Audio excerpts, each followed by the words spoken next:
Hello, my dear doctors. So today I'm going to discuss Mrcp basis respiratory station, and we're going to talk a bit about a case of kyphoscoliosis. Now, this is a rather, we can say, unusual case, but it has presented in few stations. So I thought it is worthwhile talking about it.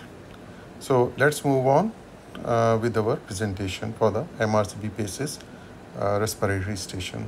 Normally, you will have a brief scenario when you go to any station. So here is a scenario. Mrs. Smith is a 70-year-old woman presenting to the respiratory station with complaints of progressive shortness of breath and difficulty breathing over the past several months, and she has a known history of kyphoscoliosis.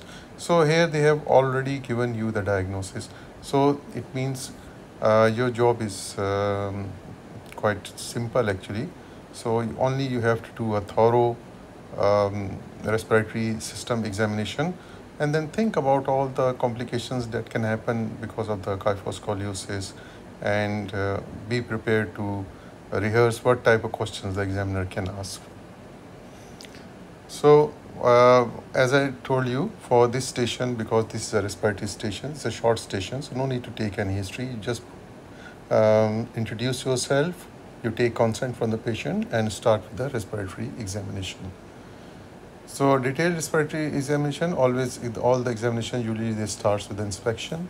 So you assess the shape and the alignment of the spine and noting any abnormal curvatures or asymmetry which is characteristics of kyphoscoliosis. And here you can see there is an asymmetry here, it's not straight, and there is some kyphosis as well at the back.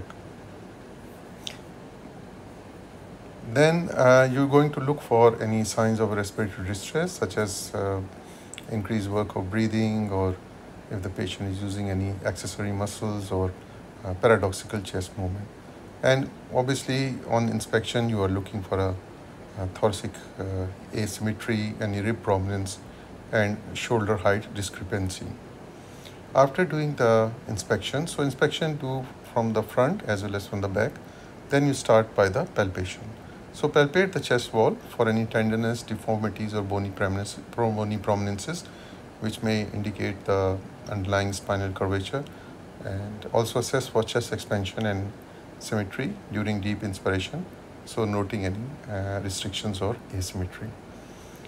Then we're going to start the percussion. So we're going to do the usual percussion that we do in any respiratory case. We're going to percuss over the lung fields to assess for any dullness or hyperresonance, which may indicate underlying pathology or obviously trapped air in areas of atelectasis. We'll proceed with the auscultation. So auscultate lung fields anteriorly, laterally, and posteriorly for breath sounds, wheeze, crackles, or decreased air entry, which may suggest the underlying conditions, pneumonia, bronchitis is, I think you must aware about the differential diagnosis of all this. Then also listen for the heart sound, because we want to evaluate for any signs of cardiac involvement or respiratory compromise secondary to chest wall deformity. So just briefly about the differential diagnosis. What are the respiratory complications of kyphoscoliosis? So kyphoscoliosis can lead to restrictive lung disease due to impaired chest wall expansion. We can also have a chronic respiratory insufficiency or hypoventilation. Recurrent respiratory infections, these can also happen secondary to poor clearance of secretions. And sometimes there can be, if it is severe, kyphoscoliosis of ventilative failure, which leading to hypoxia and hypercapnia. And these are the questions which are normally asked by the examiners, because as you know, the case is straightforward, and all you have to do is to do the proper respiratory tract examination. So must be fully versed with the differential diagnosis complications. Secondary respiratory conditions, COPD due to smoking or environmental exposure, asthma exacerbation triggered by respiratory infection or environmental and pulmonary embolism secondary to immobility or venous stasis. These are actually all the differential diagnosis for the SOB, because patient has presented with the SOB. So you must be aware about this differential diagnosis. Either it could be COPD, asthma, or pulmonism, and we can add in it. Sometimes they can be SOB because of the cardiac conditions as well, like pulmonary edema or uh, any other heart failure or any other conditions leading to um, uh, difficulty in breathing. Briefly about the investigation plan. So if this case come across, what you're going to be your plan for investigations? We want to do the pulmonary function test because we want to assess the lung volumes, we want to assess the capacities and flow rates. We want to know the severity of restrictive lung disease and impaired respiratory mechanics. We also want to do the chest X-ray because we want to look for the thoracic spine curvature, rib crowding, and any evidence of pulmonary complications like atelectasis, pneumonia, or pleural effusion. ABGs are important because measures the arterial blood gases to assess for hypoxemia, hypercapnia, and respiratory acidosis, which obviously indicate any respiratory compromise or respiratory failure, and high resolution CT scan, which gives a detailed imaging of lung parenchyma and thoracic spine to assess for structural abnormalities. Mainly it is for the pulmonary fibrosis or bronchiectasis. So this is how we going to investigate a patient with SOB, and we have already given the diagnosis of kyphoscoliosis. So how is you going to present your case? This is just a sample here. So good morning, my name is doctor, whatever your name is. Today I'll be presenting a case of a 45-year-old woman, Ms. Smith, presenting with respiratory symptoms and a known history of kyphoscoliosis. Mrs. Smith reports progressive shortness of breath and difficulty breathing over the past several months. So this one you can quote because you already have this information, so you can quote in your case presentation.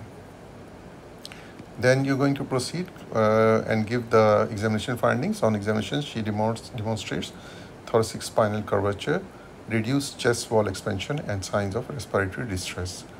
So differential diagnosis, what are the differential diagnoses? Then you're going to talk about that one. They include respiratory complication of kyphoscoliosis, such as restrictive lung disease, chronic respiratory insufficiency, and recurrent respiratory infection, as well as secondary respiratory conditions like COPD or pulmonary embolism. So, and then we're going to talk about the investigations. So investigation plan include pulmonary function test, chest X-ray, ABGs, and high-resolution CT scan to evaluate the lung function, assess for pulmonary complications, and guide management. So it's almost a repetition of what I have told you before. These all things you should be knowing if you come across the case of kyphoscoliosis in your respiratory station. Some of the common questions which has been asked: what are the typical respiratory complications associated with kyphoscoliosis? So the complications we have discussed before. It includes restrictive lung disease due to impaired chest wall expansion. We can have chronic respiratory insufficiency or hypoventilation, or we can have recurrent respiratory infections and ventilator failure, which leading to hypoxemia and hypercapnia. Another question which is asked is, how do you differentiate between restrictive and obstructive lung disease in patients with kyphoscoliosis? So normally it's the same answer you're going to give for any differentiation between restrictive lung disease. So pulmonary function tests we have to do. These are useful in distinguishing between restrictive and obstructive lung disease. In restrictive lung disease, we know there is a reduction in lung volume and capacities with preserved or increased expiratory flow rates, while in obstructive lung disease, there is airflow limitation with reduced expiratory flow rates. Okay, so normally we are talking about here FEV1.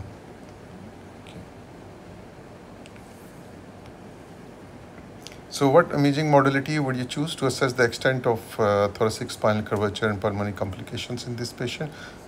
I have already told you, I'm just going to repeat it. High resolution CT scan, which provides detailed imaging of the thoracic spinal and lung parenchyma. It allowing for assessment of spinal curvature, rib crowding, and pulmonary complications like atelectasis, pneumonia, or bronchiectasis. What are the potential complications of chronic respiratory insufficiency in patients with kyphoscoliosis? So chronic respiratory insufficiency, it can lead to hypoxemia, it can cause hypercapnia and respiratory acidosis. So prolonged hypoxemia, it can result in pulmonary hypertension called pulmonary and right-sided heart failure. And hypercapnia can lead to altered mental status, and eventually it can also cause later respiratory failure. So these are the complications because of the kyphoscoliosis. How do you manage a patient with kyphoscoliosis and chronic respiratory insufficiency? So there are few points I mentioned. Management may include non-invasive ventilation, because to improve the ventilation and oxygenation, and regular pulmonary rehabilitation is important to improve the respiratory muscle strength and endurance, and treatment of underlying pulmonary infections promptly. Oxygen therapy sometimes needed to maintain adequate oxygen saturation, and sometimes we may need a surgical interventions like spinal fusion or corrective surgery in severe cases. So this is a bit of unusual case, but you know, in MRCP cases sometimes we see these unpredictable cases, so one must be prepared for these cases as well. And this is one of the example of a case which has presented in recently in MRCP cases. I hope you like this presentation, and thank you very much, and I'll see you in my next presentation.